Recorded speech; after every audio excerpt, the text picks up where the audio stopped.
not be very familiar. Sorry, that's okay. For those of you who may not be very familiar with Zika, I'm not going to go over like the microbiology details, but I just want to highlight a few facts and challenges. So as you know, Zika is transmitted by the Aedes, I don't know how to pronounce that, sorry, mosquito, which is the same one that transmits dengue, chikungunya, right? And it's sexually transmitted, and then it was demonstrated at the beginning of 2016 that there was a causal link between Zika during pregnancy, Zika virus infection, and what we know now as Zika congenital syndrome. And the most visible manifestation of this syndrome is microcephaly. However, there is a plethora of challenges for those kids that are affected, and of course for their families. There were some other challenges that had to do with how the infection manifests itself, because only 1 in 5 patients develop symptoms, but all of them are contagious, right? And of those that develop symptoms, the symptoms are so similar to other viral infections that it was very easy to miss these cases, and so there was a big problem with underdiagnosis. And then on top of that, diagnostic tests were expensive, most often only conducted at central labs in capital cities, and non-specific, right? And there is no vaccine available, and there is no treatment. So you can see the numbers there, but we want to focus on the effects that Zika has during pregnancy. Guillain-Barré is not during pregnancy, it shouldn't be there, but because that's what informed where we wanted to focus our efforts from the beginning. And as I said before, what these acute shocks on health systems highlight are those underlying weaknesses. And in the case of Zika, it highlighted existing equity gaps in access to and quality of maternal and reproductive health services, right? It's not that Zika, itself caused the problem. There was an existing problem, and it was made even worse because of the Zika-specific challenges. So you can see here some of the equity gaps for Guatemala and the DR, which are the countries that I'm going to be focusing on for the purpose of this presentation. And I'm using here the standard indicators to assess reproductive and maternal health. And this one looks at the gap between people or populations in quintile 1 and 5, right? So you can see the blue line represents the overall coverage, and the orange, the coverage for quintile 1, and the gray, the coverage for quintile 5.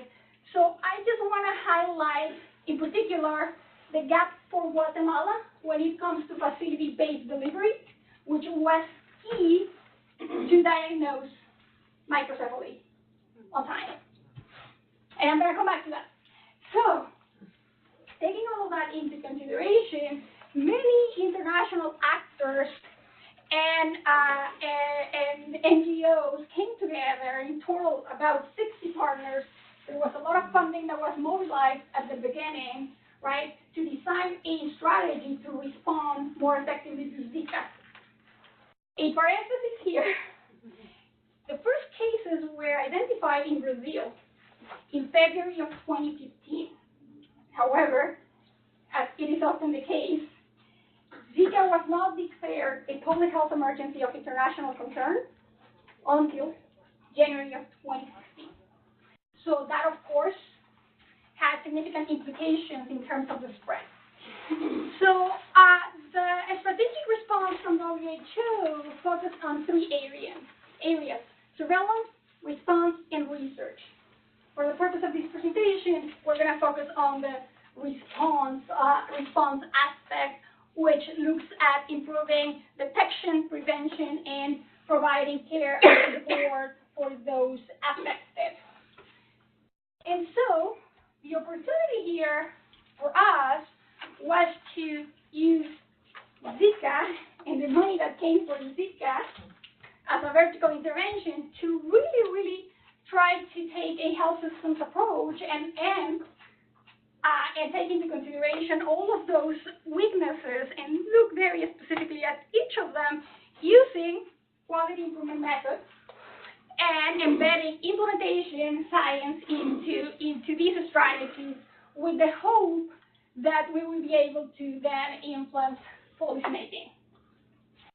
And so, as you may know, quality improvement is a science that for some people is not necessarily a science. However, the proponents of QI do think that it is a science because it lies at the intersection of multiple sciences, right? And because it allows to not only respond to problems, but to do it in a very different way. We know that health systems are complex, and the complexity that comes with health emergencies is even bigger. So they demand for interventions that are multifaceted and at multiple levels, right? And for that, we think that using an approach that is more agile and adaptive provides a better opportunity than using purely experimental or quasi-experimental studies.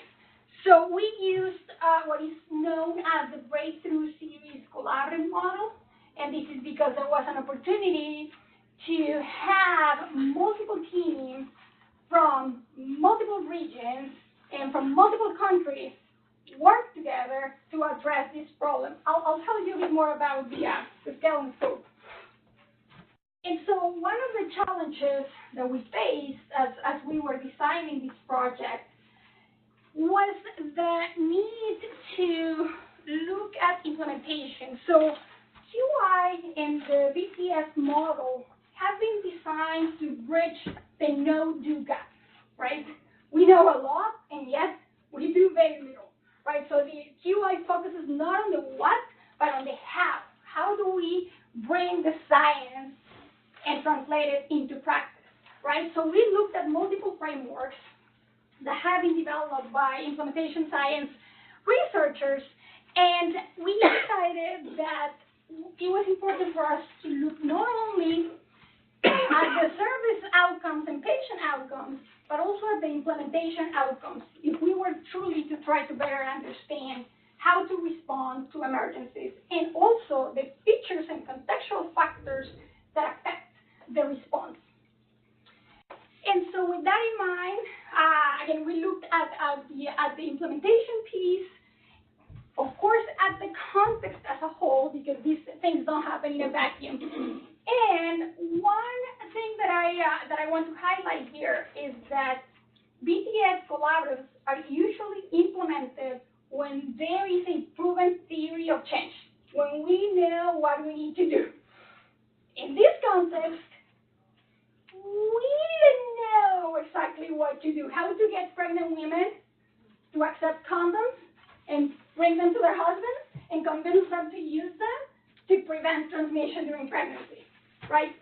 We didn't know how to get people or providers to talk about something that for many people was not necessarily visible, right? So we started developing a theory not only around the how, but also around the what. Of course, building on learnings from other emergencies. And so as I continue to tell you about the project, USAID Task Assist, which is how would you describe it? It's ASSIST stands for Applying Science to Strengthen and Improve Systems, right? So the focus of ASSIST is on strengthening health systems. So USAID Task Assist was accompanying 8 countries of Latin America in the response to the Zika outbreak. And so you can see the number of health facilities that participated in this project, a total of 325. And for the purpose of this presentation, I'm only going to focus on Guatemala and the DR, and I'll give you more context as to why. So, with all that background in mind, we had a few research questions, right? One was like, okay, what are the changes in outcome measures, right? Looking at the system and patient outcomes. And then we were also asking ourselves, okay, what are the participants' perspectives on the use of a quality improvement collaborative to respond to Zika?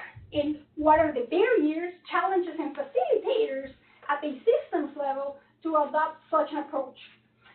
And finally, what is the relationship between the implementation outcomes and the service or patient outcomes?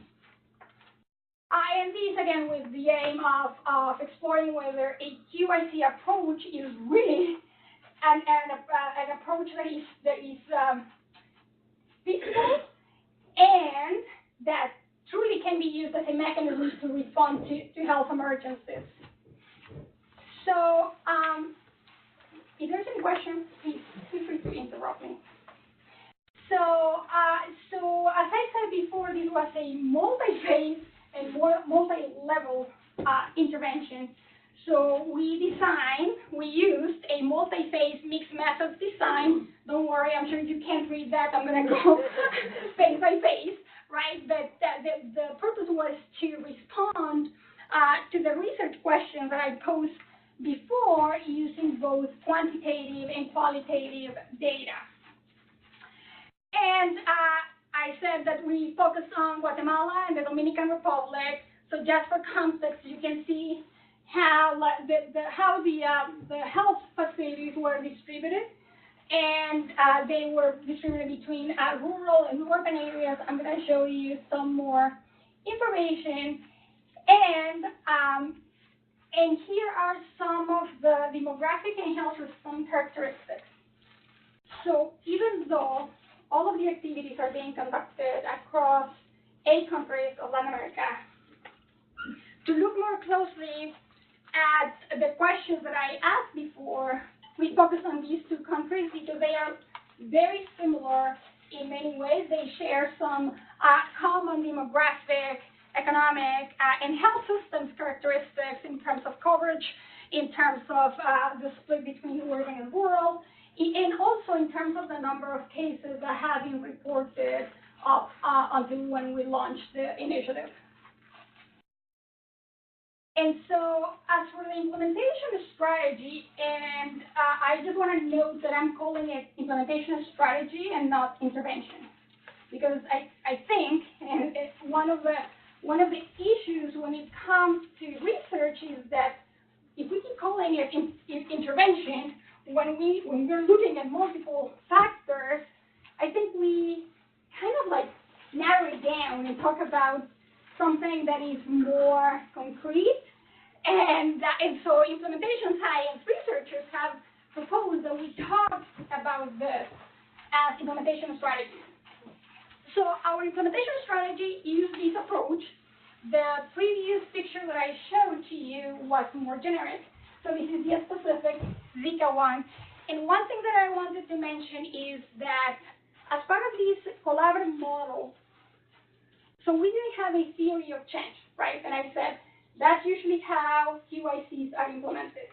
They use an existing, validated, evidence-based theory of change.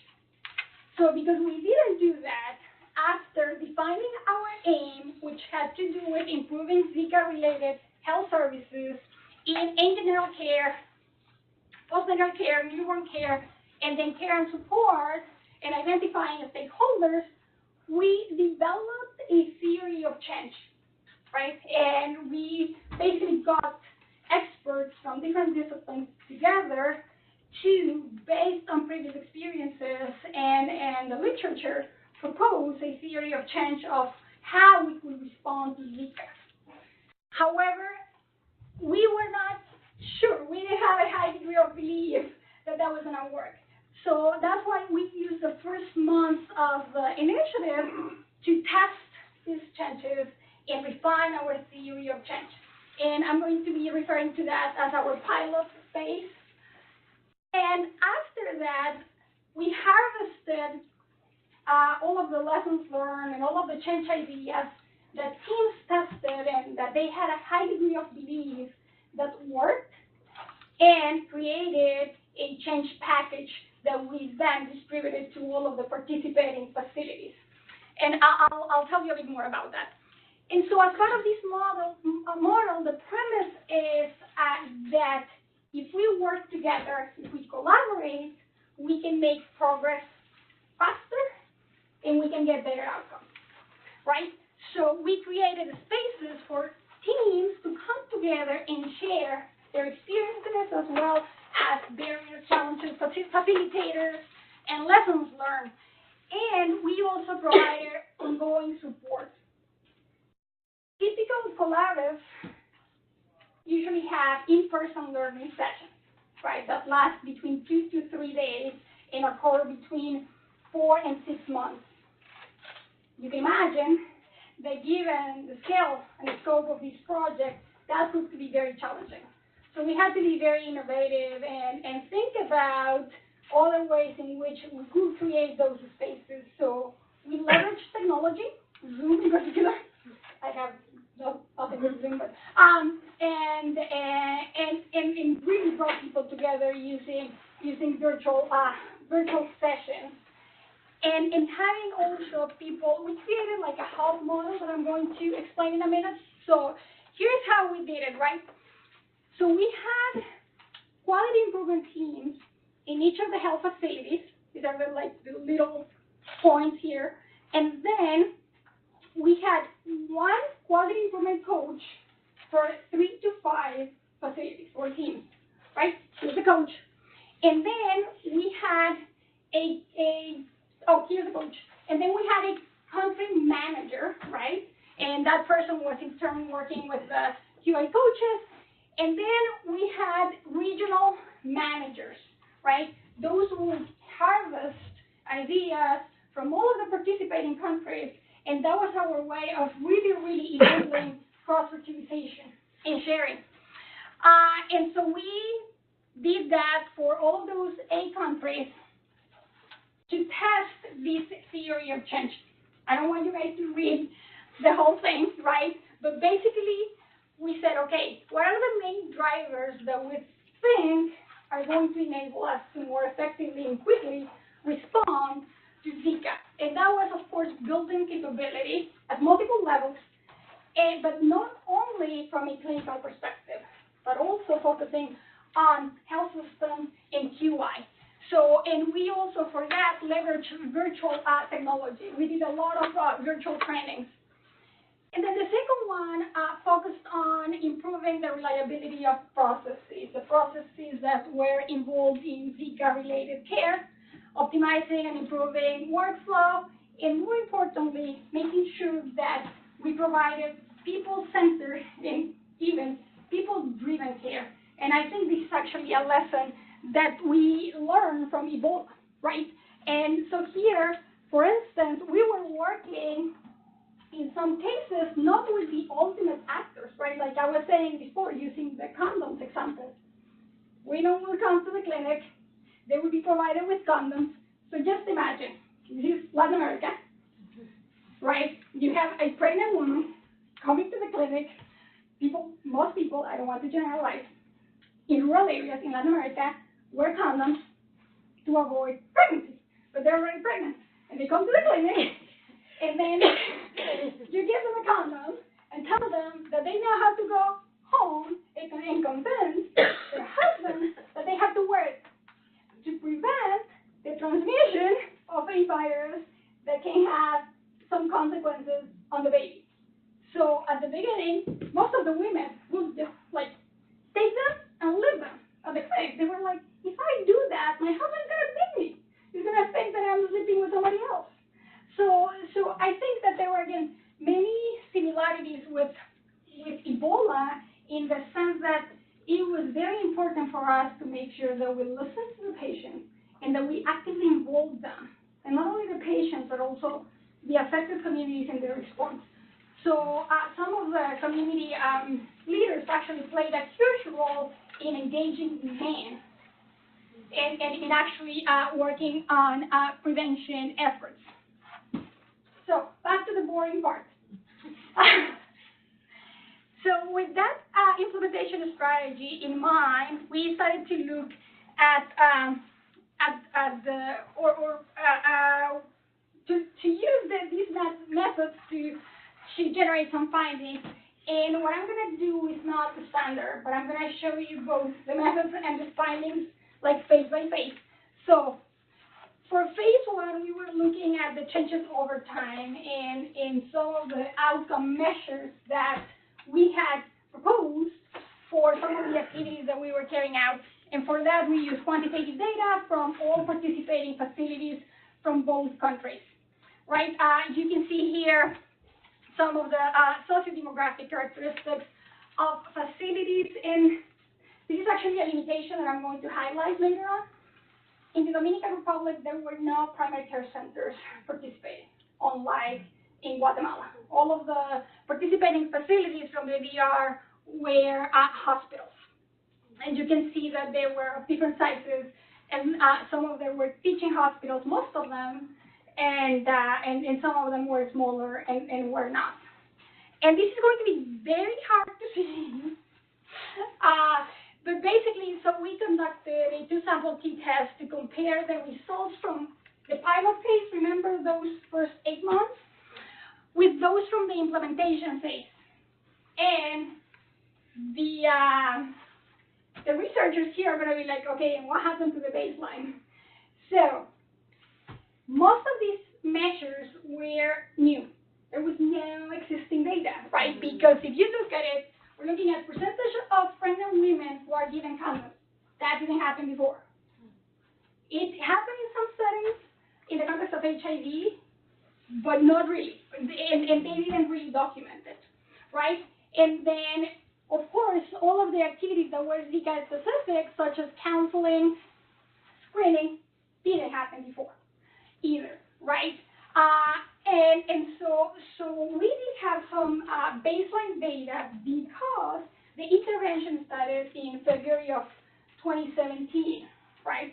However, the baseline data was not, first of all, the indicators were very low, and second of all, the quality of the data was not, we thought, like good enough.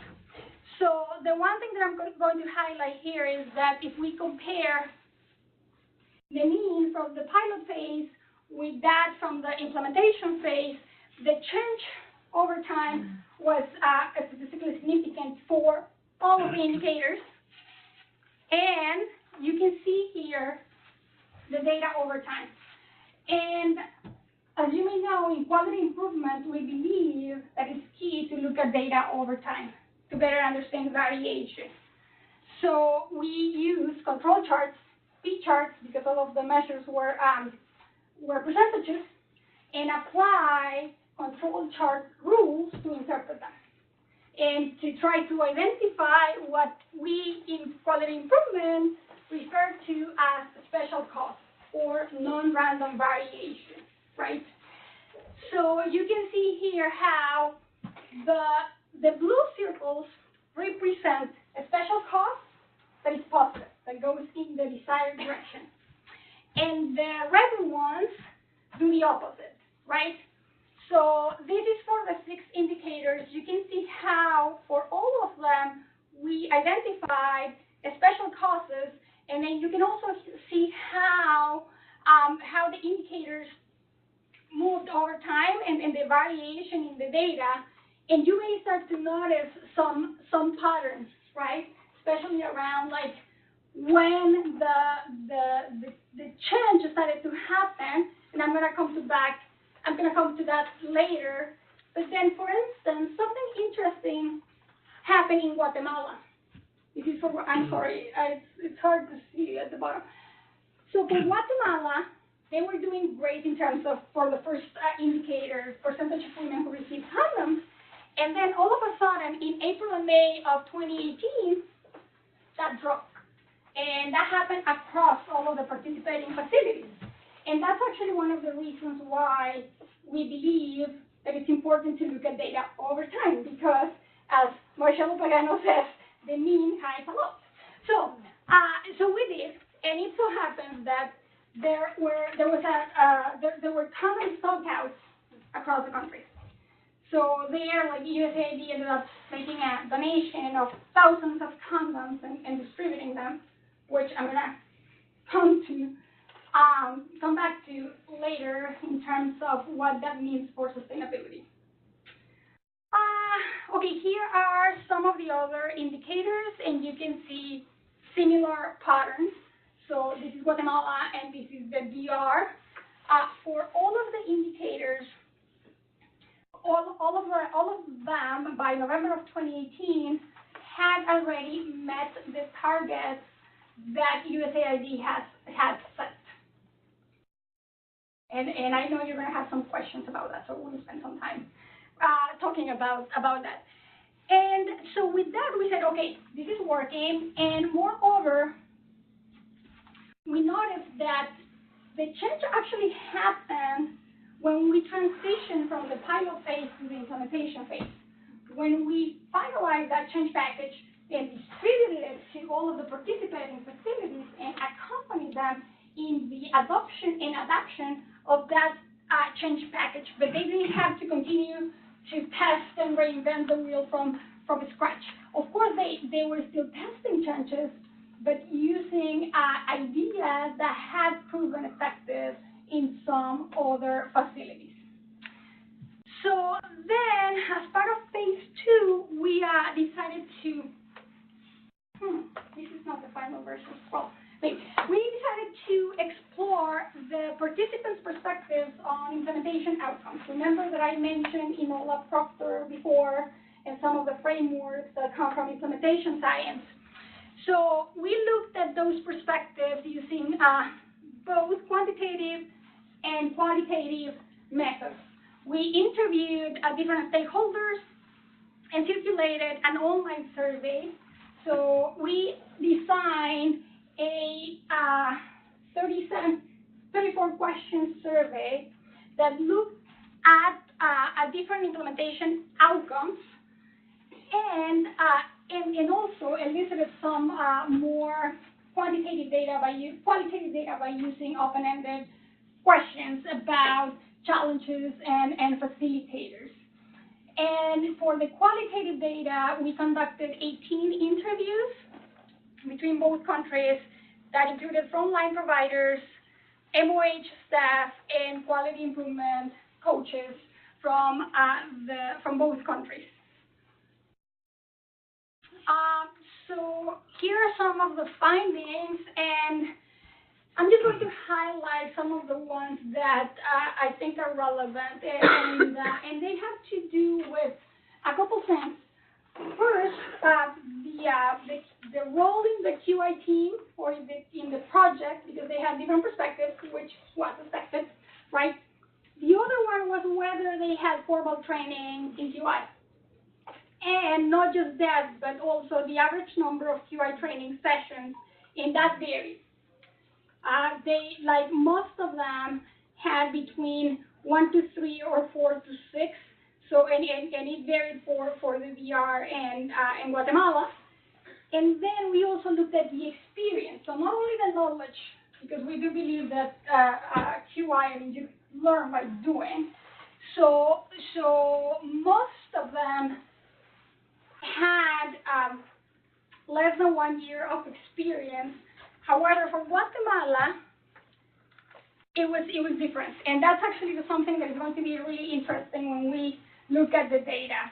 But so that's for sociodemographics, and so looking at the survey, because it was a new survey, we looked at internal consistency, reliability, by subgroups, right? So by country, by type of facility, and by education level.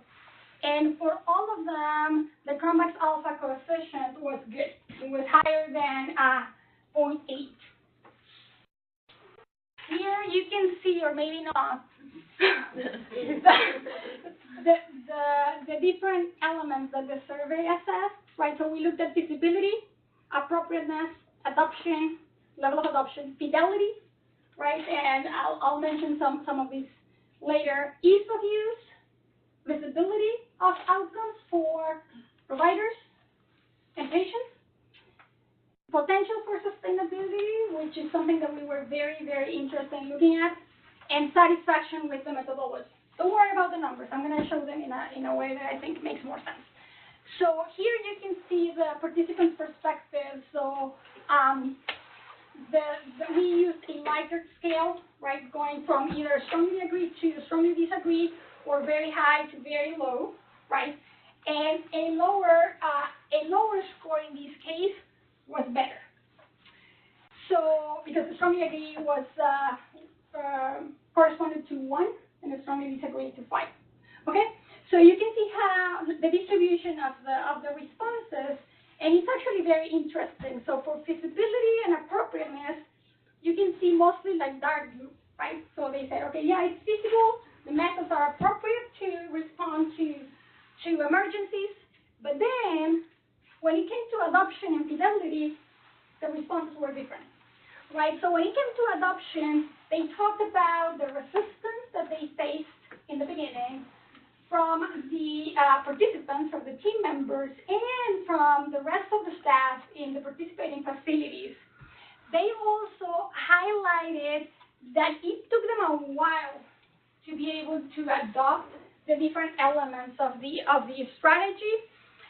And you can see here that the level of interest in adopting it varied, right? But that changed over time as well, and that's something that the qualitative findings captured.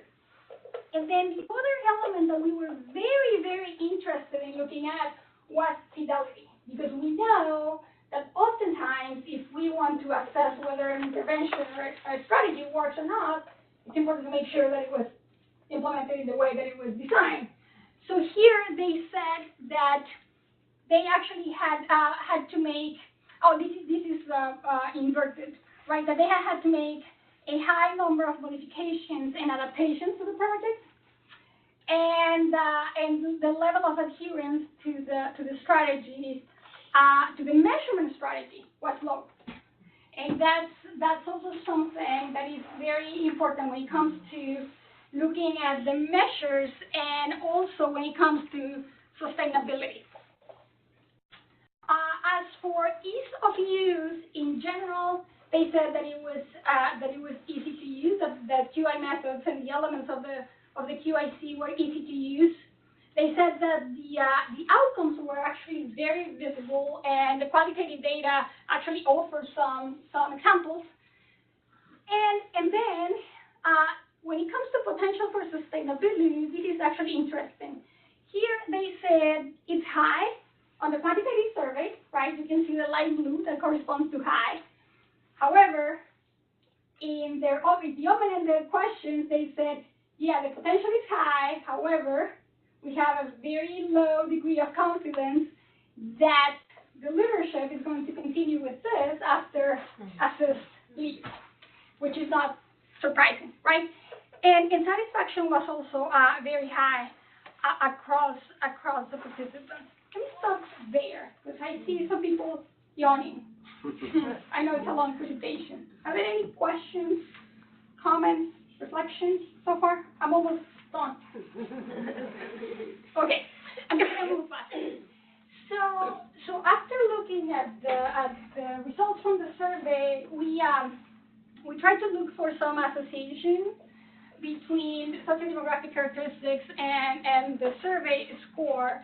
And as you can see, the only one that was statistically significant was having QI training, which was expected. And that's why I said before that I wanted to highlight those. I don't want you to read this. I'm gonna go over some of the quotes. But so what we did was to merge quantitative and qualitative data, right? And so for each of the categories, we looked at the survey score, right? Here you can see the individual score for each of the participants, and then we looked at the qualitative findings, and they overall corresponded very well. And I'm just going to go over some quotes that I think capture the experience that participants had with the collaborative as a whole. So basically they said this approach can be adapted to any context, and they believe that it had the potential of being replicated. And the features that they highlighted that as making it more prone to being replicated, where that it was innovative and that there was room for adaptation to the local context. You can see how the second one is actually very similar. They said, yeah, the methodology is very accessible and it allows for adaptation to the local context, right? And they said, yeah, teams have limited resources, so the ability to adapt allow them to optimize their limited resources. And then when you may remember that one of the drivers in our theory of change was reliability, right? Improving reliability. And they said, yeah, we have tons of guidelines and protocols. Like we have a lot for everything, right? But we don't use them. And so they said, QA methods and PDSA tests really help us find new ways ourselves to adhere to protocols and algorithms, right? Like checklists. They had, they actually changed all of the formats that they had to make it easier for them not only to test, but also to document the change ideas. Then somebody else said this approach created the space for learning. So this was one of the features that most people highlighted. They said we learn a lot from other teams. And they talked about the learning sessions, both the virtual and the in-person learning sessions, as a great space to foster collaboration and share learning. And they also highlighted some important barriers. So basically, these barriers, if we go back to the beginning of the presentation, are around that lack of staff, space, and systems. They talk about not having enough funding. They talked about not having enough staff. They talked about not having supplies, right? They said, yeah, we were all like very excited because we saw that the percentage of women receiving condoms was going up, and then all of a sudden, we didn't have condoms, right? And then they said, we also lose trust because women were then coming and asking, demanding them, right? And we were like, oh, sorry, we don't have condoms. So this is also something that I think is very common when it comes to public health emergencies. However, and even though I highlight this as a barrier, the budget issue, I think this is actually something that says a lot about will. In quality improvement, we talk about 3 prerequisites for improvement: will, ideas, and execution, right? And they said, yeah, there is no budget. However, we've been using our own resources. We've had to pay for some of that to find those kids with microcephaly, to be able to take them to their follow-up appointments. We have used our cars, paid for gas ourselves, and they provided us with many other examples around how they had gone like far and beyond what was being asked of them. And so with that, and I'm going to come back to it, I think that there were many things that were common to not only public health emergencies, but I think also to many other clinical processes in terms of challenges and barriers and facilitators. So here we were like, okay, maybe there is potential here not only to learn about how these methods can work under emergency circumstances, but also under common circumstances. And there's a lot of evidence around that has proven that the methods are effective, although there's no consensus because there's also some evidence that says that the effectiveness varies a lot depending on the setting, and of course it has a lot to do with the fidelity of the intervention. But so let me just move to phase 3 because I know we're almost at time. I think, right, we have, yeah. So for the third phase, basically what we did was to assess the relationship between the participant's perspective and the changes in outcome measures over time. So we basically looked at the survey findings and at the facilities that had been represented in those surveys, and then compared that with the quantitative findings. And overall, we saw here, so here is the findings for all of the participating facilities. And then here we have the ones with lower scores, which means the ones that have a high degree of belief that the QIC was appropriate to respond to the epidemic when it came to the implementation categories that I mentioned before. And here's those that did not. And even though these also showed improvement over time, you can see that the degree of variation is actually higher and that the overall result is lower.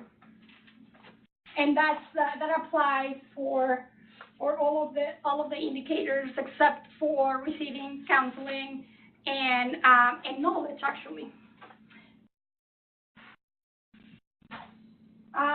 Okay, here's more. And these are around, okay, more indicators, and you can see here, there are 2 things that I want to highlight here. One is the degree of variation, and one more is, so when we look at control charts, we look at the mean, so the central line, and we look at the upper control limit and the lower control limit. And the wider they are, that means that the sample is smaller, right? So you can see how these numbers were also in terms of sampling smaller, and I'm going to get back to that when we talk about some of the implications. So to start wrapping up, I think I've already presented some of the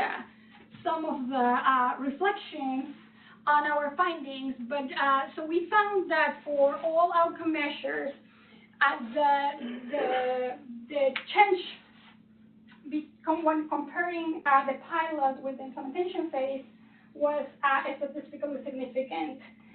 And for the following objectives, I'm presenting these together because they were all interrelated. So here, basically, despite of the fact that for most of the implementation categories, the participants rated it high, they saw low potential for sustainability and commitment from the leadership. So that we are working in that phase right now. In these last few months, we are looking at institutionalization and sustainability. And these challenges have been documented. This is not specific to public health emergencies. They have been documented with other collaborators. So we are working on that, and we are now actually developing a theory of change around institutionalization and sustainability.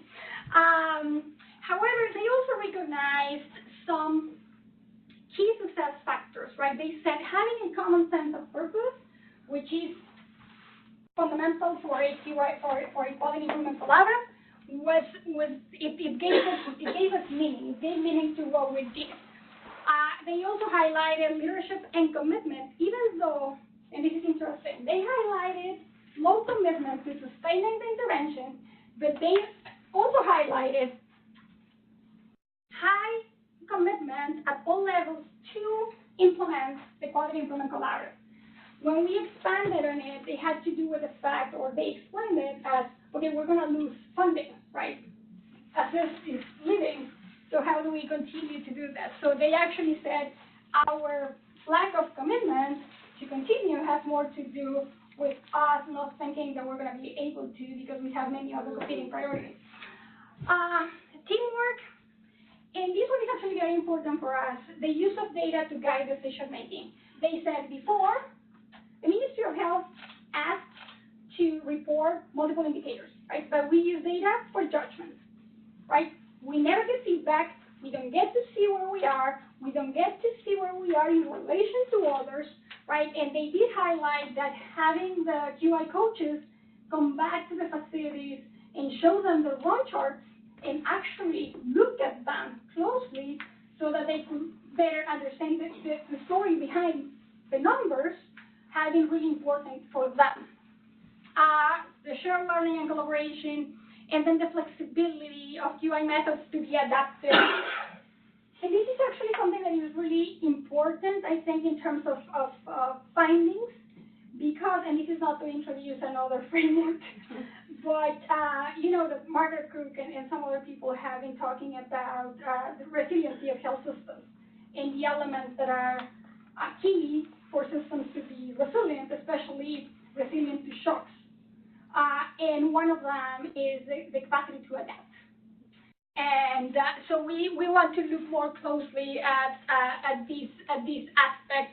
And most of these features have also been reported as key success factors. And then one more that I want to highlight is what they reported as a cultural shift, right?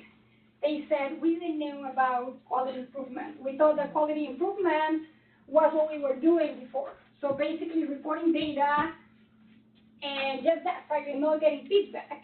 And not even not getting feedback, but they were not familiar with this idea of testing changes and learning over time and doing it in a sequential and incremental way.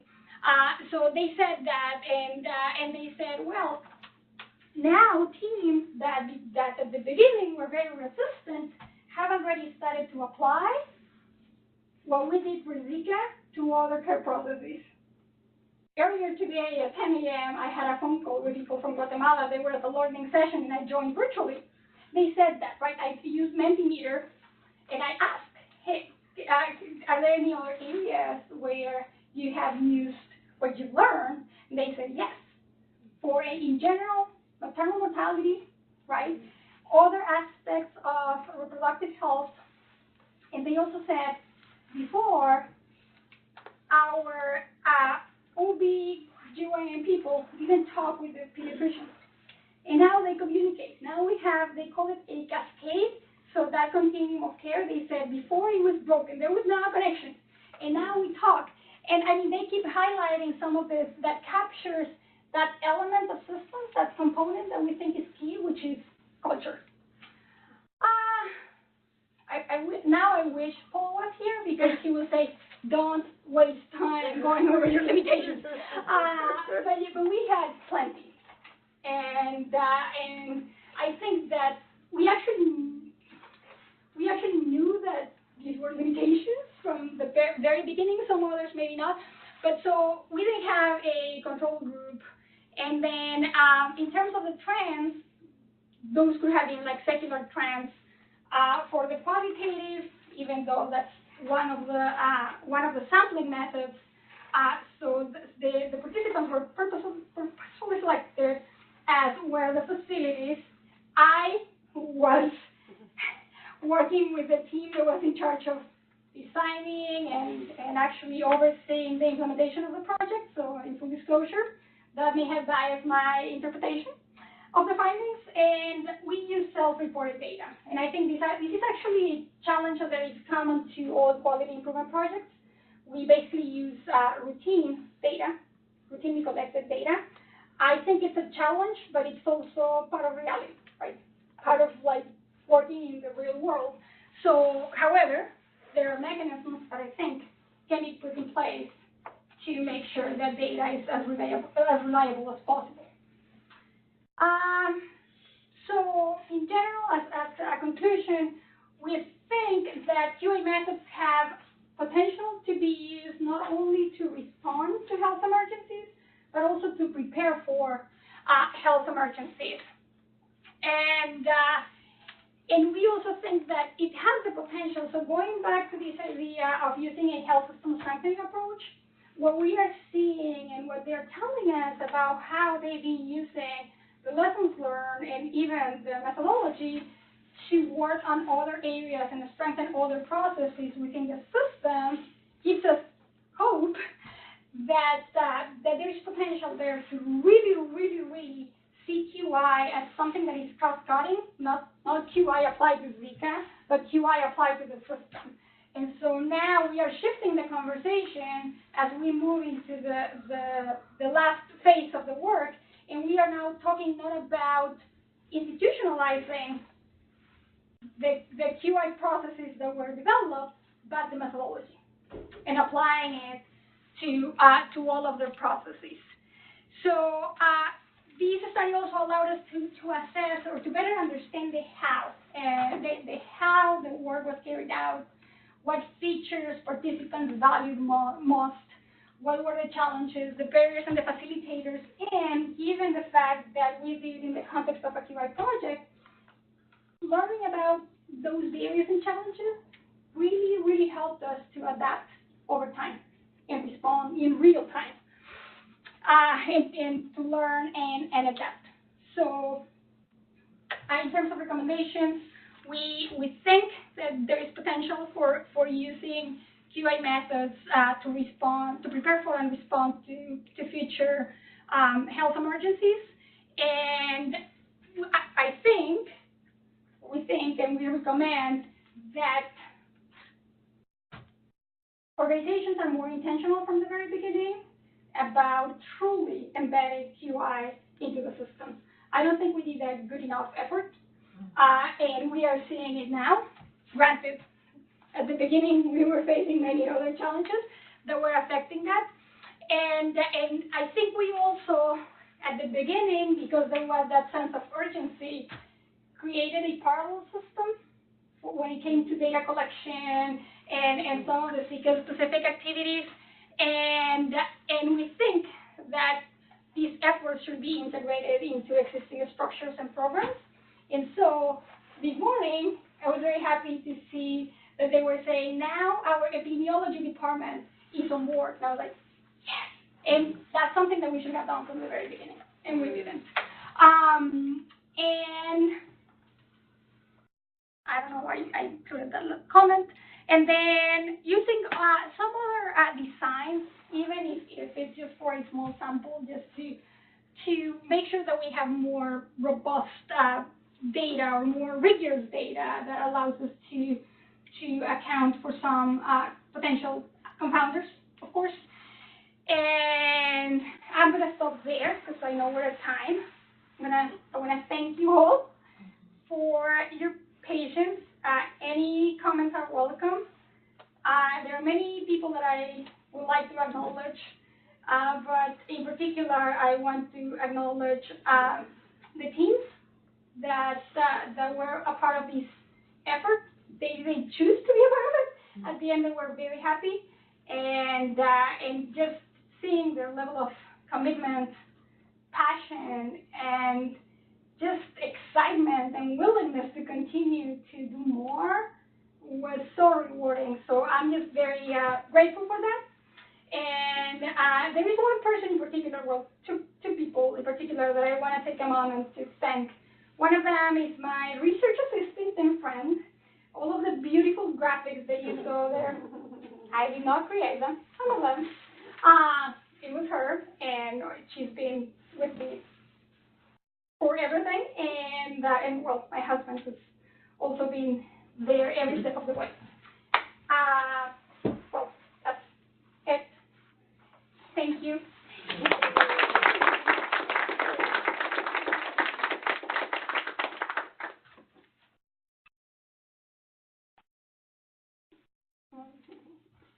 Comments, questions, suggestions, reflections. And I know some people have to leave. Yes. I have a quick question. I was very curious on one of the indicators, which was the power of sustainability. How this indicator was calculated, or how was it estimated? So that was not an indicator. Oh. It was one of the implementation outcome categories that we assessed using the survey. So basically, let me go back. Looking at the literature, we included a few questions about perceptions, about perspectives of participants regarding regarding some specific aspects of the project that could affect sustainability. And then we also, during the interviews, asked open-ended questions about the different elements of sustainability, understanding that there's a need to think about those structures, processes, policies, procedures, right? And that, yeah, so that's how we looked at it, but we did not have an indicator, and I think that maybe not an indicator, but perhaps having an index that looks at those categories over time, or that has a way of even assessing from the baseline. We do readiness assessments very regularly, and those kind of help us assess the potential for sustainability of a project. However, I think that there is room for improving them. Thank you for your question.